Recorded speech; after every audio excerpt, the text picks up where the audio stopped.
Was religion ever truly separate from money? Did the Reformation really just shift who was collecting the coins? And could a global faith born in the fervor of Pentecost actually reshape the world's demographics? Let's dive into a whirlwind tour of faith, finance, and furious transformations, starting with a crack in the medieval armor.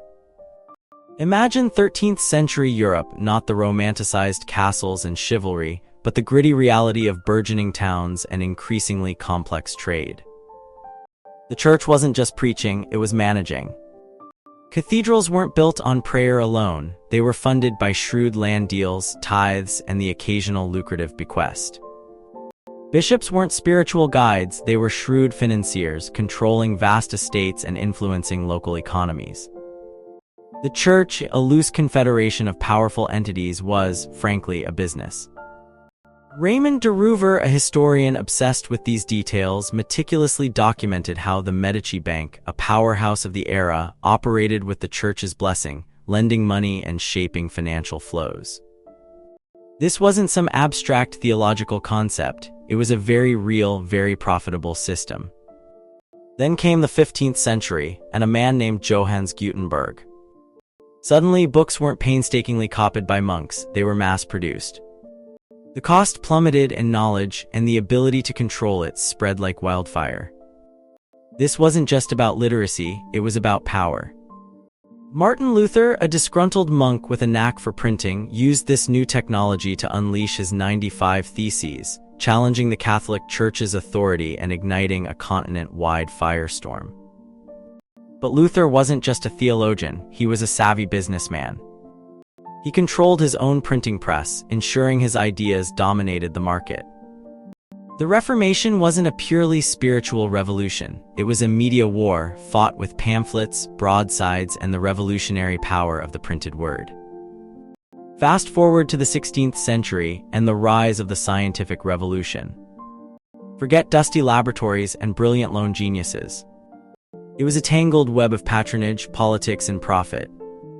Robert Merton argued that the scientific breakthroughs of figures like Newton and Harvey were deeply intertwined with the economic realities of their time. Royal courts, eager to demonstrate their wealth and power, commissioned scientific investigations, often funded by lucrative monopolies and trade ventures.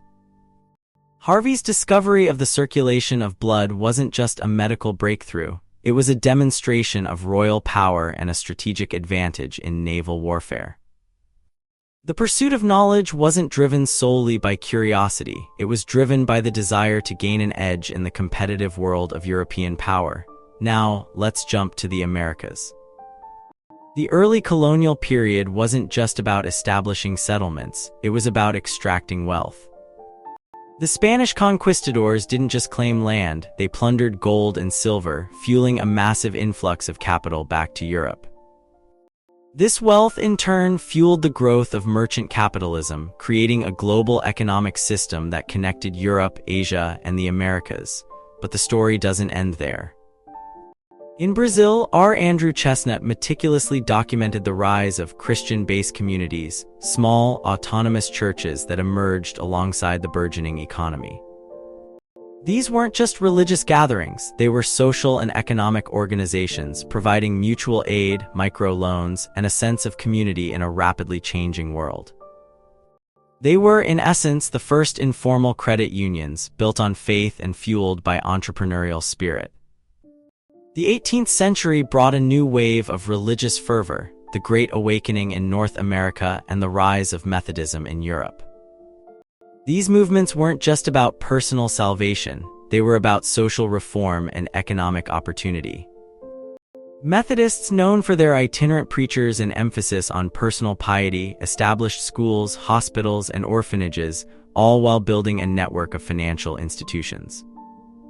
They weren't simply spreading the gospel, they were building a new kind of social and economic order. Then, in the late 19th and early 20th centuries, something extraordinary began to happen in Latin America, the Pentecostal explosion.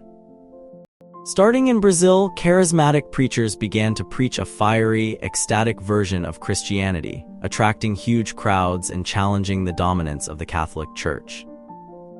David Martin, a leading scholar of Pentecostalism, argues that these churches weren't just responding to social and economic inequality, they were actively shaping it. Pentecostal churches provided a sense of belonging and empowerment to marginalized communities, offering opportunities for social mobility and economic advancement. They became centers of microfinance, providing loans and training to entrepreneurs, and they fostered a culture of entrepreneurship and innovation. The 20th century saw a shift. The rise of secularism in Europe, as Owen Chadwick argued, wasn't simply a decline in religious belief. It was a fundamental shift in the relationship between religion and the state. The separation of church and state, while often idealized, had profound economic consequences, creating a space for secular institutions to take over the roles once held by religious organizations.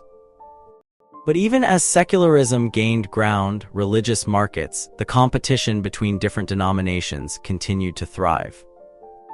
Lawrence Iannacone's research showed that the structure of these religious markets influenced the economic outcomes of individuals and communities. Now, let's fast forward to the 21st century.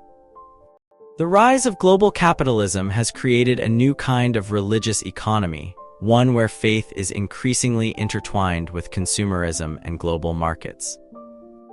Philip Jenkins, in his Next Christendom, argues that Christianity is experiencing a resurgence not just in the West, but in the developing world, particularly in Africa and Latin America. But this isn't a return to the medieval church. It's a new kind of Christianity, shaped by globalization, technology, and the demands of the modern economy. Pentecostal churches, now a global force, are adapting to the challenges of the 21st century, embracing social media, expanding their networks, and engaging in new forms of economic activity. Consider the case of Latin America. R. Andrew Chestnut's Competitive Spirits highlights how charismatic renewal churches have become major players in the region's economy, offering financial services, creating jobs, and fostering entrepreneurship.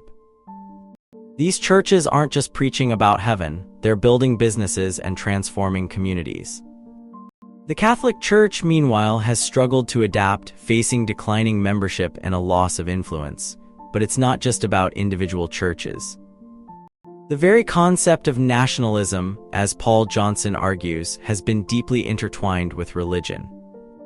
Religious identities have been used to mobilize populations, justify wars, and shape national narratives. The Reformation, in particular, played a crucial role in the development of German nationalism, providing a framework for collective identity and resistance to foreign rule. And what about the relationship between religion and fertility? Studies have shown that religious belief can influence family size, with more religious individuals often having fewer children. Frejka and Westhoff's research on the US and Europe suggests that this is partly due to the emphasis on spiritual values and the desire to prioritize education and career advancement. Looking ahead, the future of religion and the economy is likely to be even more complex and intertwined. The rise of digital technologies, the increasing interconnectedness of global markets, and the ongoing challenges of poverty and inequality will continue to shape the relationship between faith and finance. Will religion remain a force for social justice and economic empowerment, or will it become increasingly commodified and aligned with the interests of the powerful? The answers, it seems, are still being written. And finally, as the world shifts and faiths evolve, one question remains. Can a system built on belief truly be divorced from the pursuit of wealth, or are they destined to forever dance a complicated, sometimes contradictory, tango?